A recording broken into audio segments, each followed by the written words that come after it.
But I think the first piece, the first thing I would want your listeners to think about is take notice. Become aware. Am I persistently really tired? Am I waking up even after a couple of nights of really good rest and still feeling totally depleted? Am I walking around foggy and on autopilot? Am I irritable and cranky? We talked about that a bit. Yeah.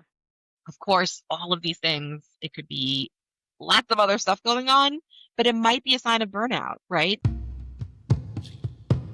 Hey, welcome back to Rye Talks. My name is Rye Hannah, like rye bread, and I'll be your host.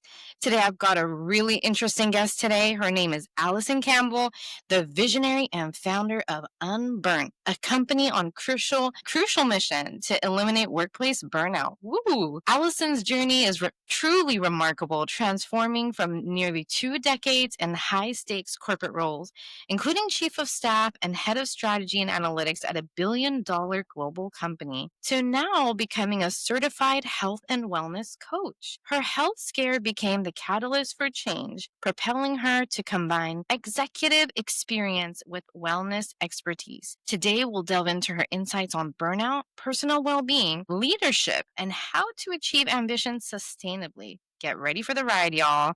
Alison, thank you so much for joining us today. How's it going? Yes, thank you so much. I am thrilled to be here. I'm so excited for this conversation and Yeah. loved the energy in that intro. I'm ready to go.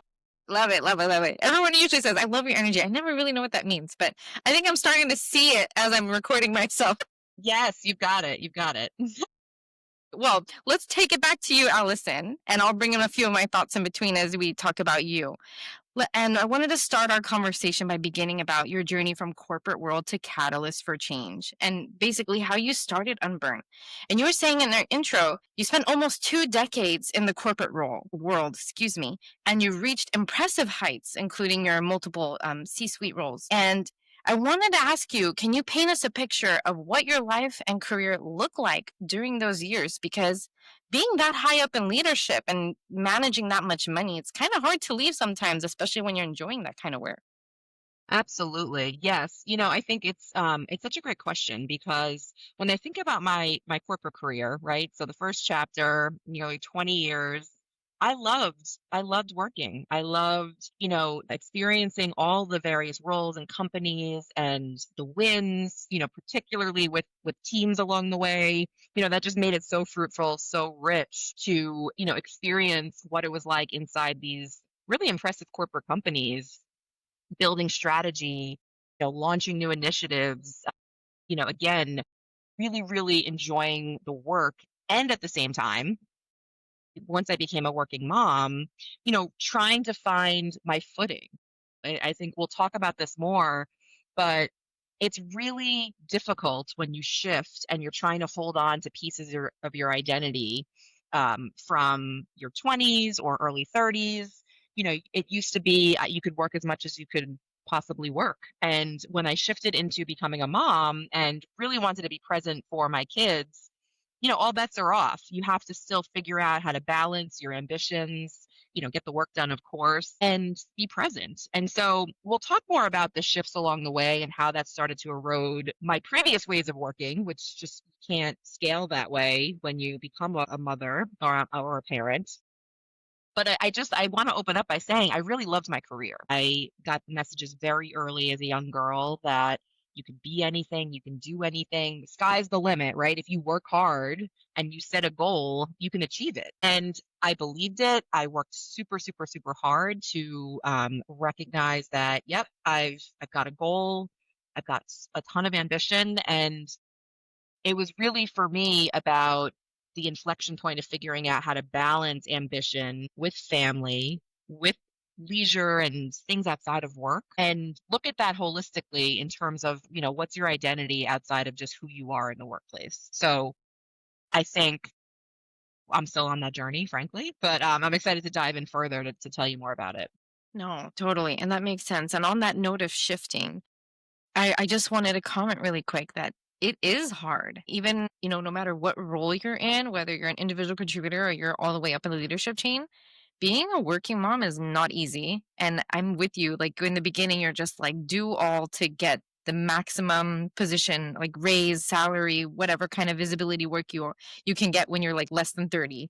And then when you become your 30s and you're like, oh wow, like this is what real life is. You get married and you buy a house and then you got other responsibilities. You got to take care of loans and you got kids and like, oh wow, okay, it's shifting. It's a constant shift. It's not a juggle. It's a transition, right? And every different experience you have becomes a transition. So I like that word you use, shift, and I think they both kind of work interchangeably. And speaking of that, you talked about you loved your job and you left. So I wanted to kind of get into that a little bit. Transitioning from a high-powered corporate career to founding your own company, Unburned, is a massive shift in itself. What was that internal process for you as you decided to leave the corporate world, a job that you love, to embark on this new mission?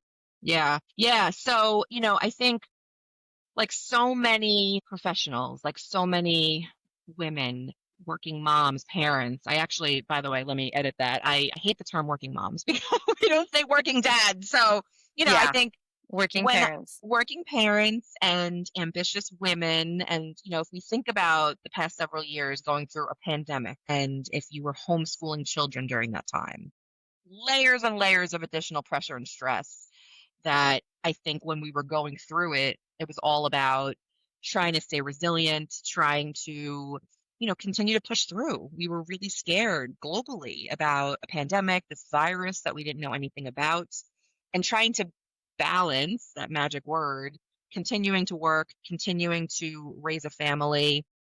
I think we all really collectively felt a ton of stress. And I would say that for me personally, I was a VP at a billion-dollar plus company, as you mentioned. Tons of responsibility. Felt to my core, I felt like it was really important to make sure my team was okay. And from a where are we going as a company, where are we going as a human, a collective, making sure that it wasn't just about the work. And I put a lot of pressure on myself to, again, everything going on at home, homeschooling children, plus, again, saying yes to new opportunities as they came up. Like I wanted to be the person to keep things running smoothly at work during such a tenuous and really stressful time. And so as I continued to take on more responsibility and recognize like, hey, wait a minute, we're embarking on this next stage of growth and we're bringing AI into our product, right? Like how are we connecting strategy to execution? Let me take on business analytics, right? So I continue to put more on my Oh professional my plate, God. which was again exciting, loved the work, was so bought in on the mission.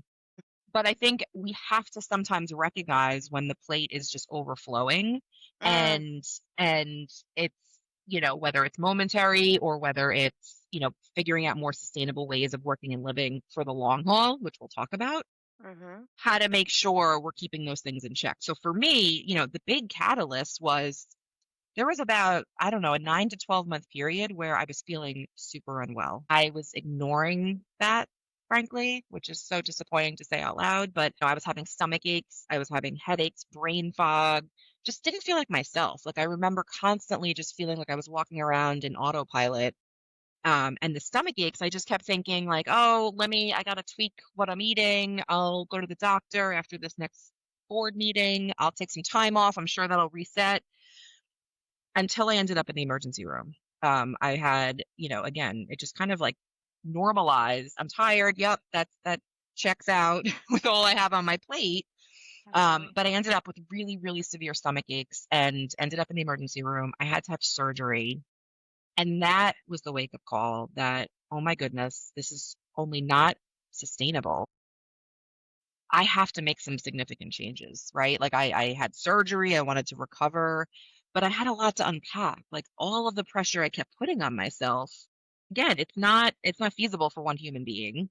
And I knew that I had to take a step back, and I will just say very privileged position to be in, to be able to say I'm gonna take a step back, by the way, say goodbye to a career I love. Who am I? Right? So we'll talk about some of the identity pieces as well, but extremely fortunate and grateful that I was able to take that step back. But I really had to process and unpack, like, how did I get here? And how do I go back to my next role in a way that I don't get back to this place? And by the way, how do I continue to show up as the mom and the person I want to be and be present and model for my kids what a sustainable and full career and life looks like. How did your family and kids react to all of that? So my family was super supportive, of course, of the career pause. But if we back up and we think about the moment of you have to have surgery, everyone Yeah, was really worried. yeah. I remember this moment, and this was the sort of non-negotiable, like it's time to make some changes moment. I got home from surgery. My husband and my mom were kind of helping me get into the house and get up into bed. My mom's a nurse. She's always been like my number one caretaker. Look at that, how helpful that is to have at home. Yes. And then my husband, of course, and so they were helping me into bed, and my kids looked so worried, and I was trying, you know the move, right? As a mom, mommy's okay, and Been there too early enough. yes. And so I'm like, I'm okay. I'm home. I'm so excited to see you guys. And they're helping me into bed, but I did struggle to get into bed. And Oh, my man. daughter just started hysterical crying, like just seeing me. And I wasn't fooling her in that moment, right? And so I get chills actually just reliving that and telling you it was really difficult. And of course, as moms, we don't want our kids to see us unwell. Of course, I don't want to see her crying ever. And so for me, I was like, I am on the journey now to get better, to get strong. I'm not retiring. I want to have a career, right? And I want to continue to model. You can balance ambition with everything else you have in life, but for me, it was non-negotiable. Like this has just gone too far. Yeah, no, I hear you. And I should have been a little bit more clear with my question. My question was more, how do your kids and family react to your health scare, not so much to the career pause? But you know Yeah, what's so funny? Even though I asked it open endedly, your initial shift was, well, yeah, she's asking about my career pause. That just shows how rooted we are in I know. career, career, career, career. Like, that's it. That's Yes, it. That's who we are. That's it. We need to break that, like shatter it to pieces completely. And I think the first person I know of at least that's doing it is that Neha Rush. She has a book called The Power Pause that's yes. encouraging women to take a break when you have kids and kind of figure things out for yourself. And who are you without your career? If you haven't checked that out, listeners, really great read. Haven't finished it myself, but it's not about finishing, it's about absorbing. So great read to kind of sink your teeth in it. And have you tried that one out, by the way, just as a I little do side note? have it. It's on my summer reading list, as a matter of fact. I have it in my other office, so that's a good prompt that I should pick that one up next. Yeah, it's so good. And but to come back to what you were saying, I think it's so interesting that we're just so like when we talk about being ambitious, we just focus on career. We don't think about anything else in life. Like, let me Mhm. try out rock climbing and see if I can climb Mount Everest. Like, why can't that be a source of ambition too? Why is Mm, it we're always thinking about career in terms of who we are, identity, and what it means to really be successful in life? And it's I can't point. even imagine what you went through. Like surgery, I've never had a surgery in my whole life until I had my daughter. Mm. And it was like during that whole process, I had to go through surgery. And now I got another one coming up. And it's scary. Like that word itself is scary. And when you're in the room, what were you feeling and thinking? Because you were just focused on work, heads down on work and family. And all of a sudden, this big S word comes in and suddenly you're experiencing that. How were you feeling? How did you even take all of that in at that moment? Yeah, I mean, I think you hit the nail on the head. Really scared. I had never had surgery myself. You kind of think about those are the moments where you start to think about the fragility of life, right? Nothing, we can't take anything for granted. And so I'm so fortunate that I've never had any other medical issue before that. But that was the take stock moment. Like, hey, nothing is a given. And so we all have to be living every single day. And I know sometimes it sounds very cliche, but we have to be living our life to the fullest. And in that moment, I will say I was both scared, but I recognized that I didn't want to have regrets. Mm, that's so interesting. What does living mean to you since you just mentioned that? Like, we shouldn't be like just kind of moving through the motions of the day, but we need to be living. What does that Yeah. mean to you?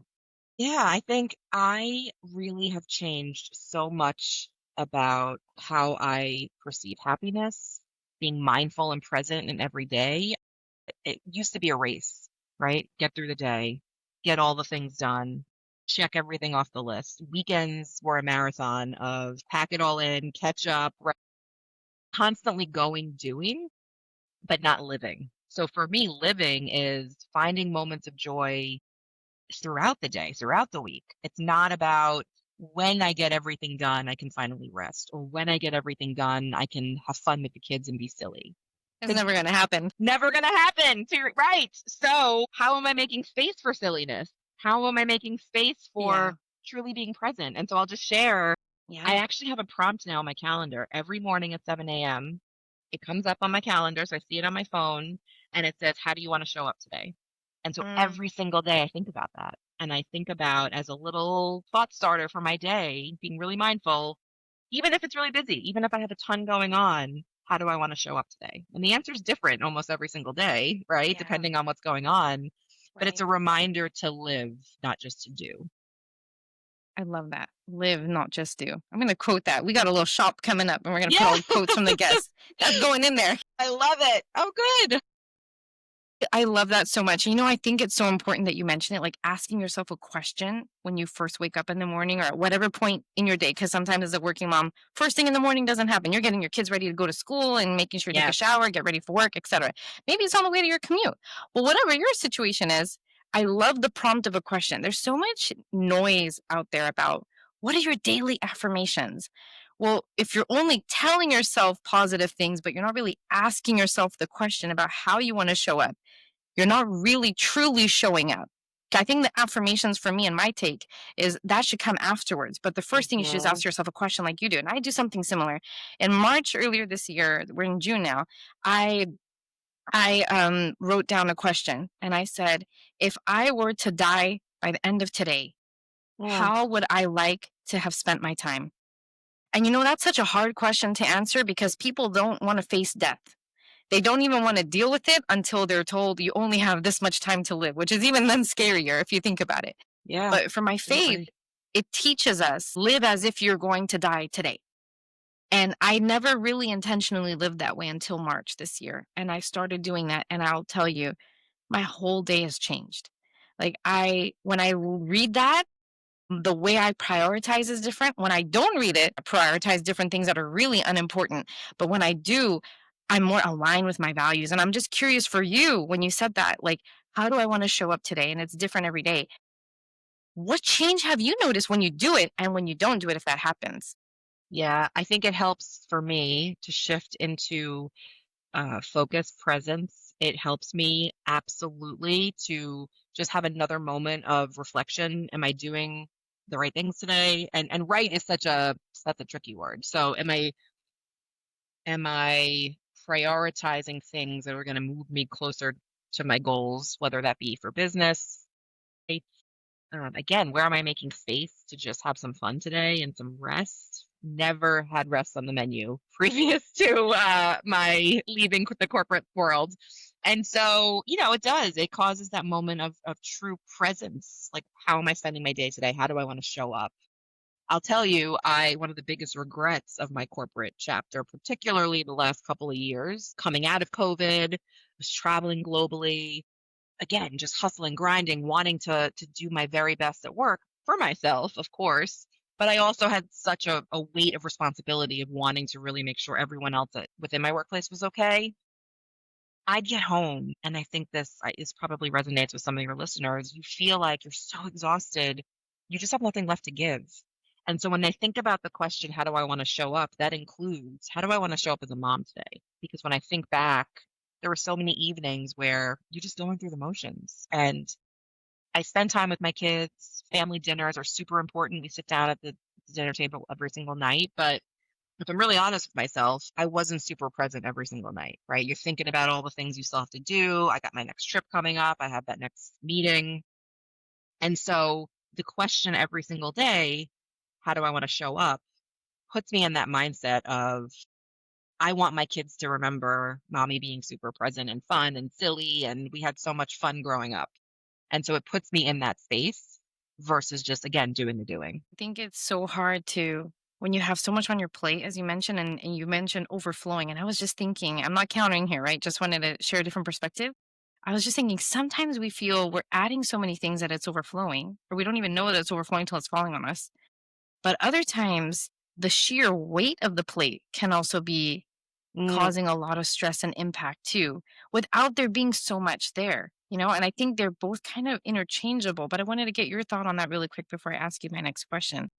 Yeah, it's a great thought. I agree. I think that sometimes we don't feel how much we're being anchored down. We just keep taking on, and we kind of lose sight of ourselves, not only taking care of ourselves, but we lose sight of what do I even want? What's important? That I'm makes putting sense. so much on to achieve, but am I happy? Am I present? Am I connecting with the most important people in my life? To your point, if I look back on my life, am I going to say, I enjoyed it along the way, or I just achieved a whole bunch of stuff and I was waiting for the list to be done?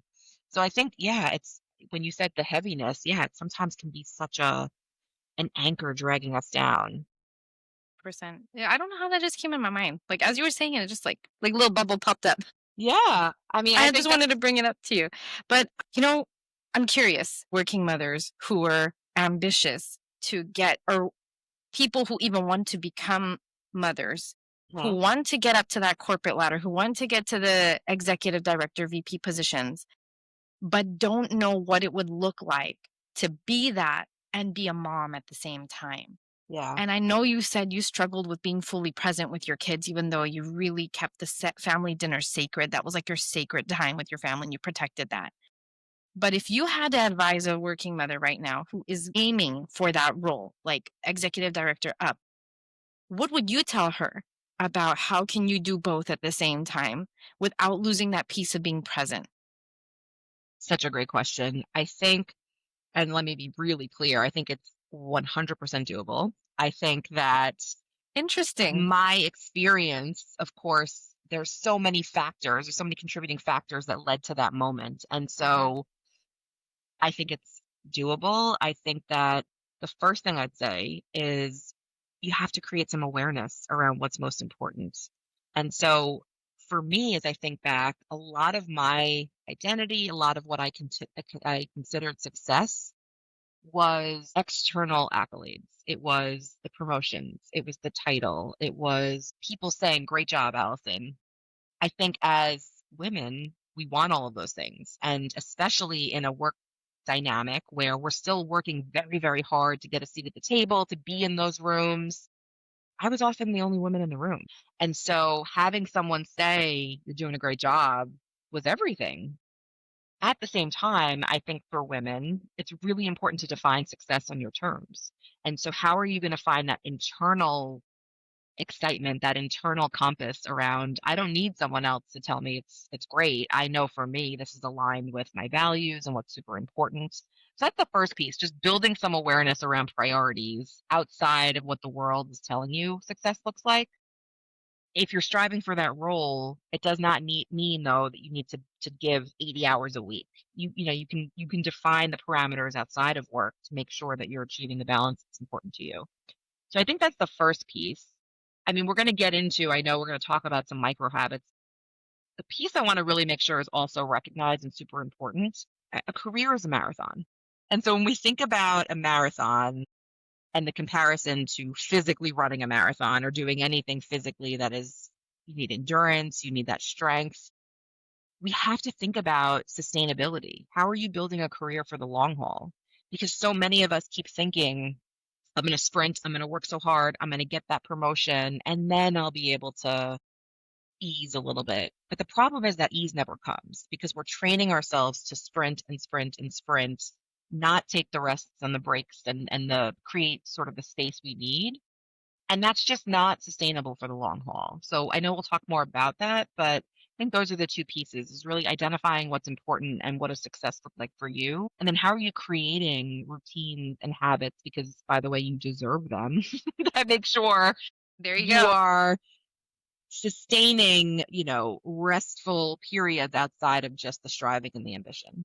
Oh, totally. Three words came to my mind as you were saying that. And I wanted to see how you felt that connected or didn't connect. I'd love to hear your take on it.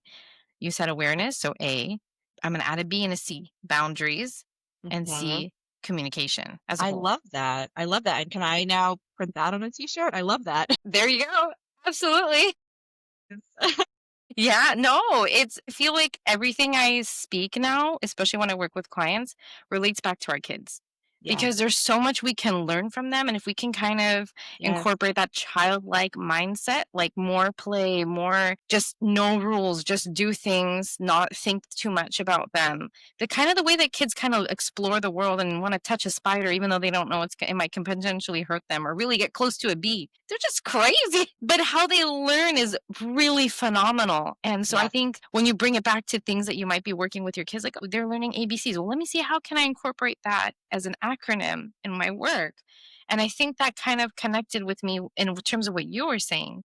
But I wanted to pick your brain a little bit more about that sustainable word that you were saying and those micro habits. Let's get into that. As a executive leader for nearly 2 decades, I'm curious how your perspective on leadership has evolved, Mhm. especially focusing on well-being. And you talked a little bit about this and having the promoting sustainable work being a key pillar and those micro habits. So I was wondering, could you touch on that a little bit as you go into answering this question based on your own experience and how you prioritize well-being for you and your team?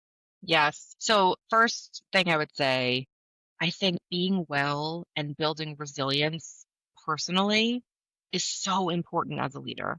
Creating vision and excitement and, some of the plan and getting people really bought in on wanting to deliver against this really ambitious vision. It's also about building and modeling resilience so that the team can come together and collaborate in a way where there's innovation, where there's the ability to, we're in such a disruptive time right now with AI, with so much changing in the world and roles every single day changing pretty dynamically. We need the ability to be flexible and agile and cut through that, which requires, honestly, overall well-being and resilience.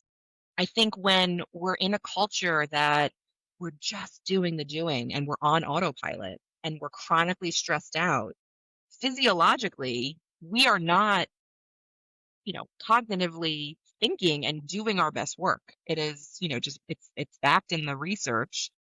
And so when we think about, I just got to push through and I have so much on my list, I can't possibly break. Well, actually, the quality of the work that's getting done probably not as great as what would happen if we were taking those sustainable breaks. So as a leader, modeling that, creating a culture of truly well-being as a strategic imperative, critical. And it's going to become more critical as roles and workplaces continue to get disrupted by AI. What does it mean to you to model well-being as a leader? Because I've seen it, I've had a director.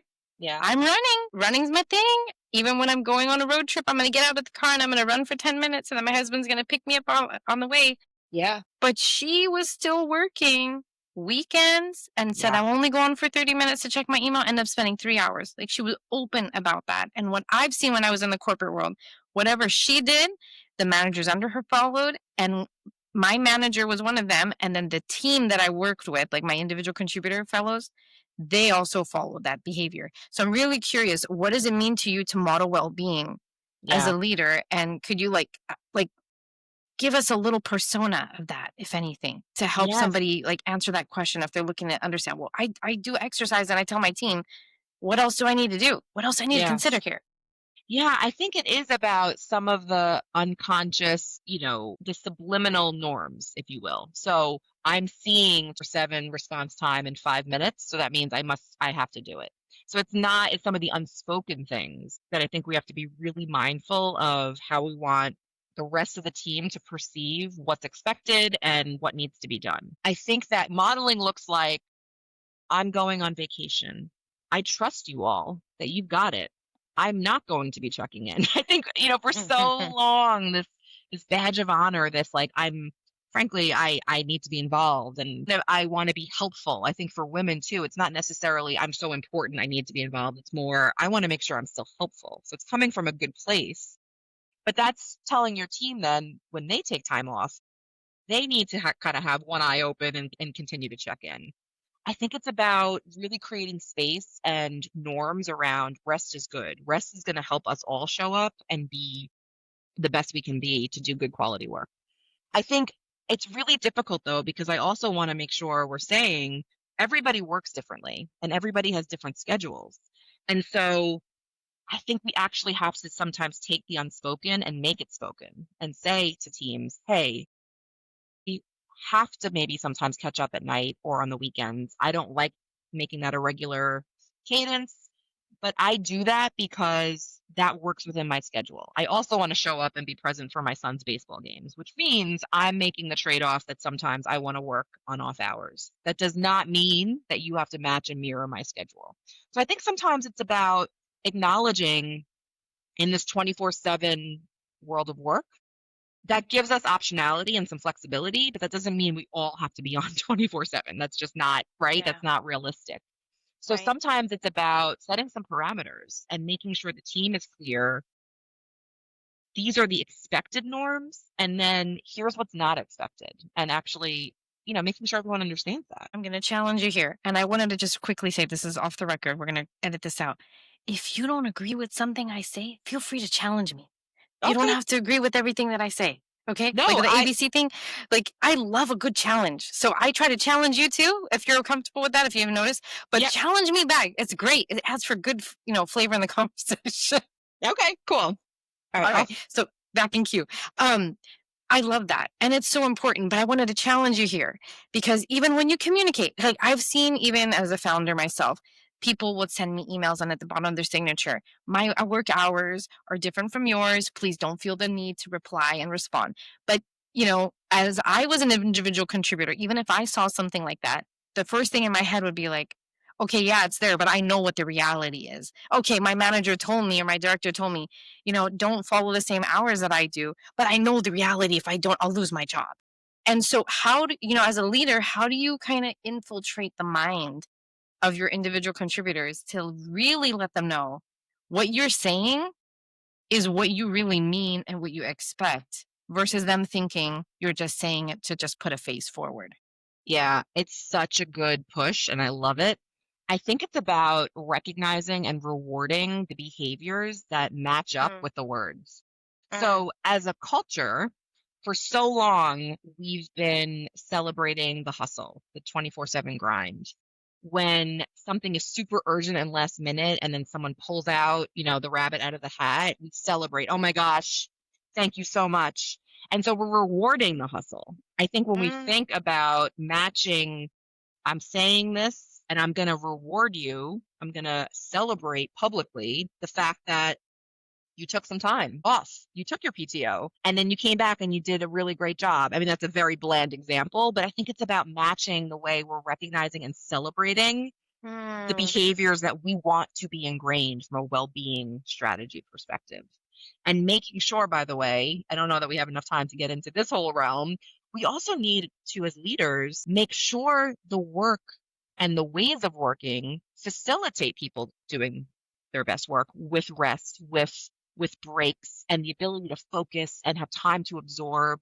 When we're just back to back 10 hours of meetings, we're not reflecting and considering how the new information we just got can be integrated into next steps or a plan. And so I think it's about creating ways of working that help to facilitate the bigger picture. I want my Yeah. employees to be well as humans. I want my employees to be well because that's going to help generate better work and more innovative collaborative thinking. One of the hallmarks of burnout, so we know it's exhaustion, it's depletion.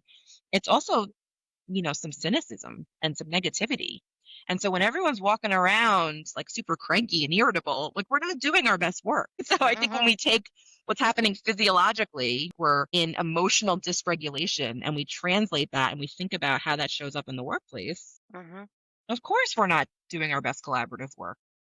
And so as leaders, I think we really have to match, like, what are we celebrating? How are we creating space? How are we trusting our team versus like some of the micromanaging that happens when you swoop in, you take over and people feel really frustrated. All of that has to be in place for people to feel like they can truly do their best work. And it's okay to take space and to rest. That makes so much sense. And I love that you said that because when you do have back to back meetings, which is kind of the culture nowadays, I mean, it Yeah. was there before, but I think it's now not just at the leadership level, it's trickle down. Yeah. And I'm curious to know what your feedback is on this or your perspective and advice that if somebody is in back to back meetings, regardless of the role, what would you recommend that they do? Let's start at the leadership level and then get to the individual contributor. Yeah. For a leader, if you're in back to back meetings, you know from your experience, it's not sustainable and it's not Hmm. promoting well being. And it can potentially lead to burnout, especially if you continue to do that over the course of a year, for example. How do you prevent yourself from booking those back to backs when in your mind you know that it's important and it needs to get done within a certain time and that's there for like 100 things?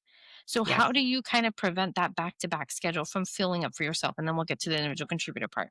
Yeah, it's a great question. And I think first I want to acknowledge it's hard because as individuals, you're part of a larger ecosystem, right? We're not in a vacuum where you can say, you know what? I'm just going to not show up to my afternoon meeting. So I want to acknowledge Yeah. for your listeners that Yeah. it's hard and it's super interdependent. So Hmm.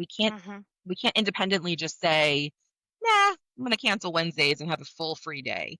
It Hmm. requires collaboration. It requires sort of a broader perspective around the organizational priorities and how we're executing against them. So, with that said, it's hard. I want to be clear. I think leaders have the ability, and if not the responsibility for their teams and for themselves, to make sure they're regularly checking in. I know leaders who did this so well, and then I know, other leaders, employees who just kind of, again, were doing the doing, not, and there's no judgment. I'm not saying that they weren't thinking critically, but so often we feel like, well, I have to show up to everything. I was invited. It's important. This is a priority. I think we have to take stock regularly and think critically about what meetings do I need to be a part of? As a team, am I showing up and actually signaling that I don't trust my team to be there? And can I be empowering more folks across the organization to take a more active leadership role? Maybe that's a stretch opportunity for someone on your team, right? So, how can I think about my time management and delegation as a win for someone on the team? Am I creating buffers? So, before things just get booked, booked, booked, how am I allocating time on my calendar where things are just blocked out? And I'm saying, you know what? A couple of times a week, I need some deep focus time.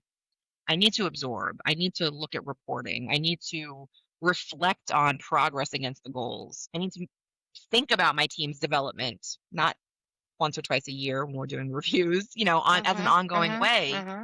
So again, super complicated and it's not a one size fits all because it's, what organization are you in? How many people are on your team? What's the composition of a daily schedule, a weekly schedule, a monthly schedule? But you have permission to audit your calendar, to create break blocks. And one of the micro habits I advise clients, individually as well, we need to be creating a buffer at the end of our days. And it doesn't have to be 5 days a week, but I think a couple of times, 2 to 3 times a week, if we're creating space between the end of our workday and our evenings, it helps create a couple of things. One, it helps us take stock in the way I just mentioned. What's coming up tomorrow? What do I have for the next 7 days? Am I completely oversubscribed, overscheduled? I got a big meeting and when am I going to possibly prepare for this? It helps us on an ongoing proactive basis to make sure we're looking at how we're spending our time and not just kind of flying into the day. So that one's a little obvious. But the other thing it helps us do is mentally, we know the list is never done, but it helps us create a ritual around mentally closing out the workday so that we can ask ourselves a few questions. How do I want to show up tonight? I've got, well, maybe a soccer game and a baseball game, but how are we gonna make space for a quick family dinner? It gives you just that to really think about. I'm now as a mom, maybe going into my second job, right? Yeah. Like my Yeah. work day's done, but like I want to have a great time with my family. You get kind of like that to-do list out of your brain and down on paper somewhere. So and it gives you that transition between work and home in a way that I think enables you to reflect on how am I spending my time. That when you said that, I was just going to use that word transition. It's like you're physically turning the button for work off. Yes. Like that's your physical action by Yes. creating that time to assess what's ahead. Or like I'd first start with what did I do today? Yes. That's part of Celebrate it. that and then look at what's ahead so that way you're not just because sometimes I feel like you when you just jump to what's ahead, you kind of disregard all that you did today. Yes. And Great sometimes I point. feel like we fall into that trap of just keep doing, keep doing. And when other people celebrate us, okay, do more so they celebrate us more, and the cycle continues. But I think part of what you're saying sounds like we also need to celebrate ourselves there too, Yes. not just expect it to be external. What is your thought on that? Yes. Absolutely. And there's science behind that. So when we celebrate our wins and we recognize that even small wins count, we're activating part of our brain, the hippocampus, where we're consolidating memories. We're creating new pathways to recognize, ooh, small win. I did achieve it. It does count. And so it's actually a reflection part of a broader sort of system that I've put in place for companies and individuals. Reflection is super important. It does also help us get back into emotional regulation. So, to your point, that transition period, it's not just about I'm clocking out, press the button.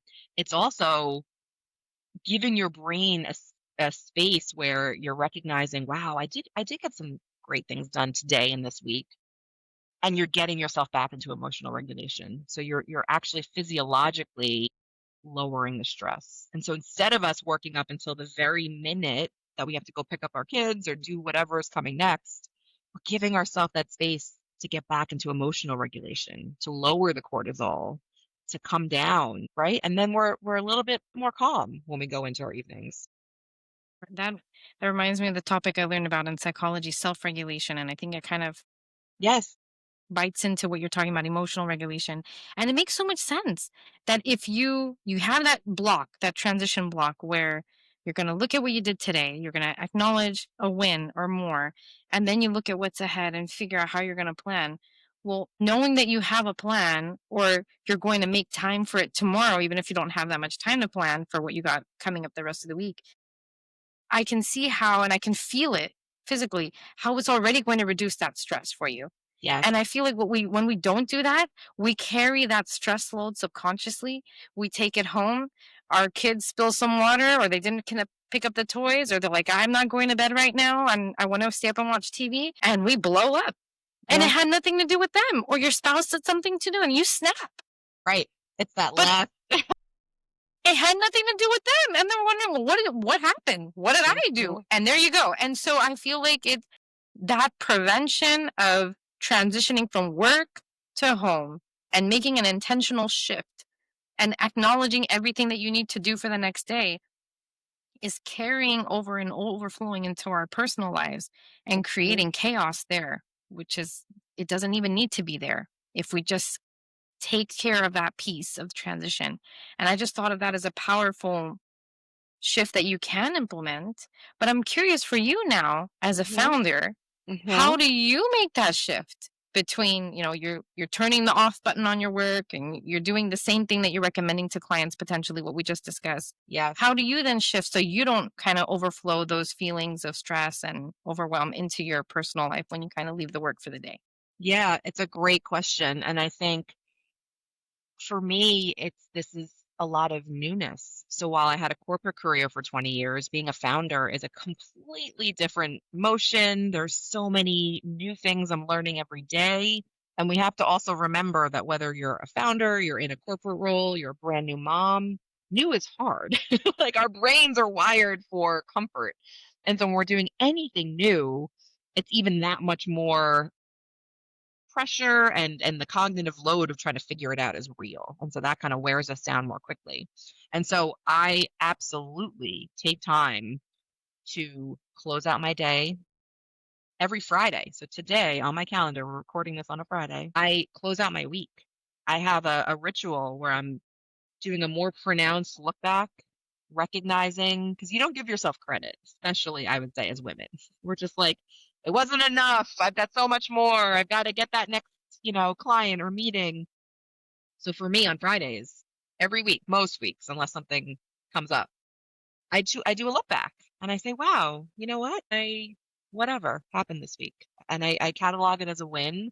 I reshuffle because so often we're putting every single tedious idea that comes into our heads as a to do. And then that's my moment of like, no, that's not actually important.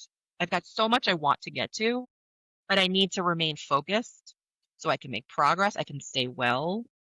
I can't, as a solo founder right now, get to every single thing. It's just not possible. And if I try to, I know we're going to go back to some old patterns and not feel great. Yeah. So Yeah. I do the everyday thing, but I do a weekly ritual. And then with my family, we also have like a little moment Friday nights, sometimes Saturday mornings, where we say, all right, what are we going to do for fun this weekend? Mm. We talk about when are we going to rest? Like, let's go to the library. Let's take out some summer books. And we work that in. And for me, that is about modeling for the kids that weekends are not just for running around and packing everything into the schedule.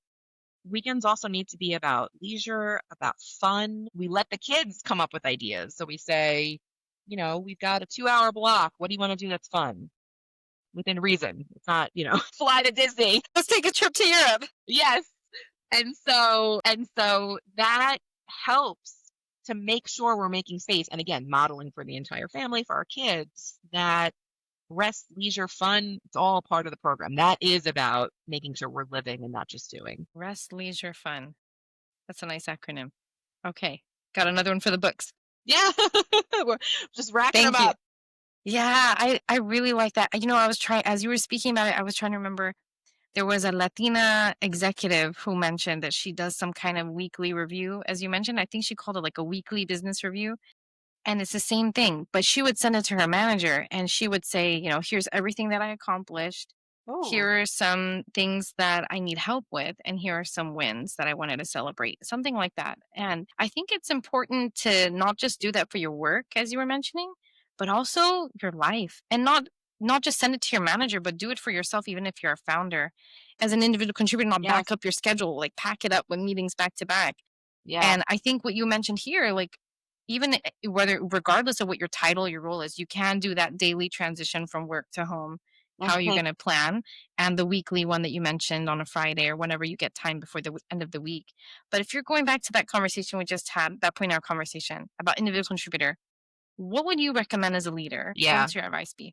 Such a great question. So I'm going to flip it and first talk about as an individual contributor, and then we can talk about leadership and setting those expectations. So as an individual contributor, I think understanding that you have agency and you have the ability, whether it is in a weekly recap or an informal conversation, your weekly check-ins, to talk about it with your manager and say, I feel like the quality of my work is suffering because I don't have time to do the doing, to execute, to, do what needs to get done from my role perspective because I'm in meetings all day long. I think that sometimes also as an individual contributor, you have perspective on more of the tactics that's moving the business forward, where maybe your manager, because they're in so many more meetings, they don't maybe see an opportunity for dots to be connected or, for you to make a suggestion that could actually help things run more effectively. So I would say be curious, be open with your manager. Like, hey, I see this opportunity for, I don't know, this product meeting I'm joining on every Tuesday and Thursday for me to actually not attend and, maybe here's what I would do instead, or there's a bunch of us and we're doubling up. And so my recommendation is my colleague joins, I join this other meeting, right? And that's part of what we talk about in our team meeting. Again, very generic example, but it's really about the permission, the agency to make those recommendations and say, you know what, I'm just sitting in too many meetings and I don't feel like it's effective. So that's the first piece. And then I think it is about getting really curious and maybe carving out some time to take a look at, okay, in these last 5 days, maybe I even go back further. I look at the last 30 days. You actually go back to your calendar and you take a look at places where maybe it felt redundant or you could have gotten the notes. There are so many AI note takers now where we don't want to necessarily fill our calendars with just reading the transcripts, but are there ways that from even a process or efficiency standpoint, you can look back over the last 30 days and find some spaces where maybe you didn't need to attend that meeting live? So I think it's about being curious and realizing that you're in the driver's seat of your career. And if you feel like you don't have space, and then the expectation is you're getting on at 9 o'clock to wrap up and actually do the work, I think it's okay to say, we've got to make some changes. But at the same time, when you're saying like understanding if the meeting is effective or not, I think just taking 30 seconds, like literally that much before you jump from one meeting to the next, as soon as one meeting ends, take 30 seconds to evaluate. How is it helpful me being here? And what's a reason that I can choose not to be here? And if you can't answer one of them, then that tells you either you need to be there or you actually need to leave. And I think if you can do that, like answer those two questions at the end of each meeting, that can better prepare you to have that conversation with your manager. But I wanted to ask you from your opinion, just sharing that technique, if that's something that you do or you advise, what is your take on that? Yes, totally agree. I also would say it's hard because sometimes you're in a culture where the expectation is you show up. You were on the meeting, you have to go, have to go. And so you maybe feel like I don't think this is going to be effective, but there's pressure to show up anyway, or an expectation Mm, that you're going to be there, or your manager wants to get the notes later and that's your role. So I think it's really questioning, what are the expectations? And is this aligned with how I want to be working, which is a much broader question, right? About the environment you're in, the role you're in, the team you're on. But I agree, yes, we need to be critical and think through, is this effective? Or so often, and said without judgment, people are on the meeting and in this virtual world we're in, they're multitasking. And so if you're like quick doing work for the next meeting and like half listening, is it worth your time to be sitting there? And like, how are you contributing to the betterment of that meeting? Which I do want to talk about the leadership piece because I think it's really important that we are, as leaders, truly architecting a workplace, processes, systems for success. And so what does that mean? That means meeting hygiene. This sounds basic 101, but what is the expectation of a meeting? So often meetings are just thrown on without clear agendas, or maybe there's like a fuzzy agenda, but there's, 20 people that are added. There's no tangible outcomes. That's a time waster. So just in and yeah, of yeah. itself, as a culture, are you setting expectations around to have a meeting? This is what it looks like. You need a clear agenda. There should probably be a pre-read. People should understand the information, any context going into the meeting so they can be prepared to speak to their piece, make a decision, make sure we're driving to outcomes. Because if all these meetings we're just spiraling and spinning and not getting stuff done, it's creating even more confusion and lack of clarity in terms of where are we even going as an organization. So I think the meeting hygiene piece is super important.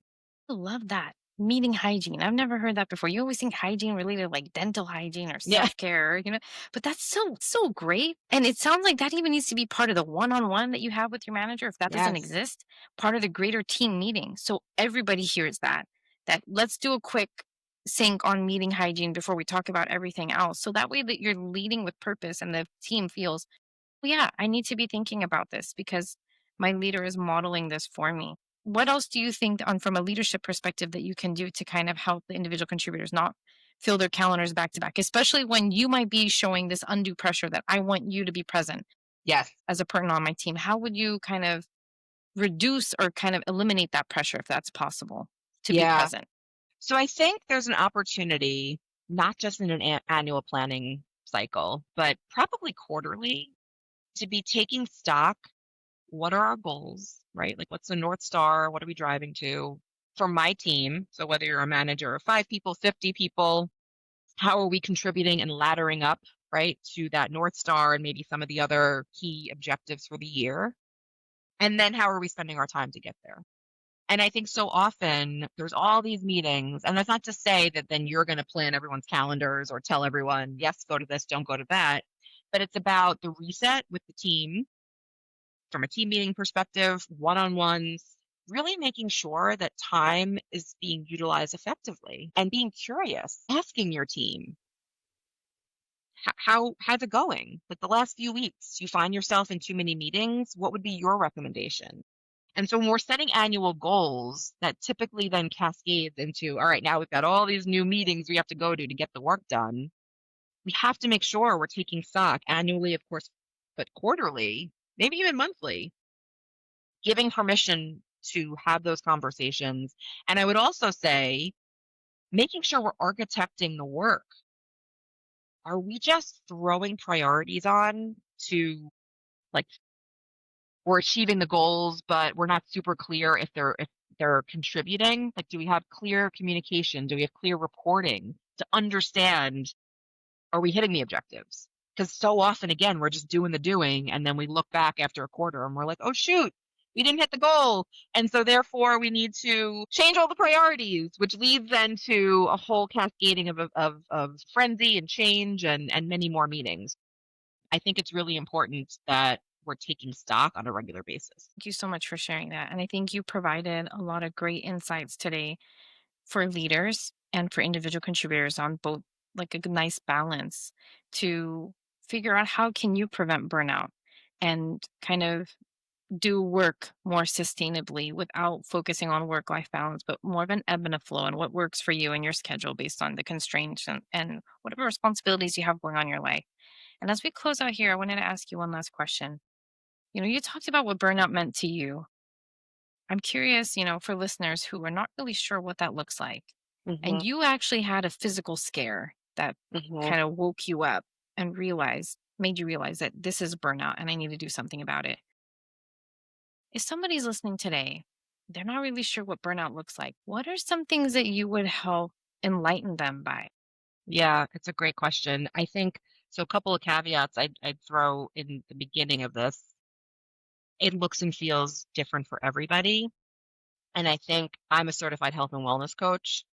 So I've learned about the signs and symptoms, but I'm not a healthcare provider. So if you're concerned about any underlying symptoms, I would say it's super important to check in with Absolutely. your physician, your primary care physician, a healthcare provider.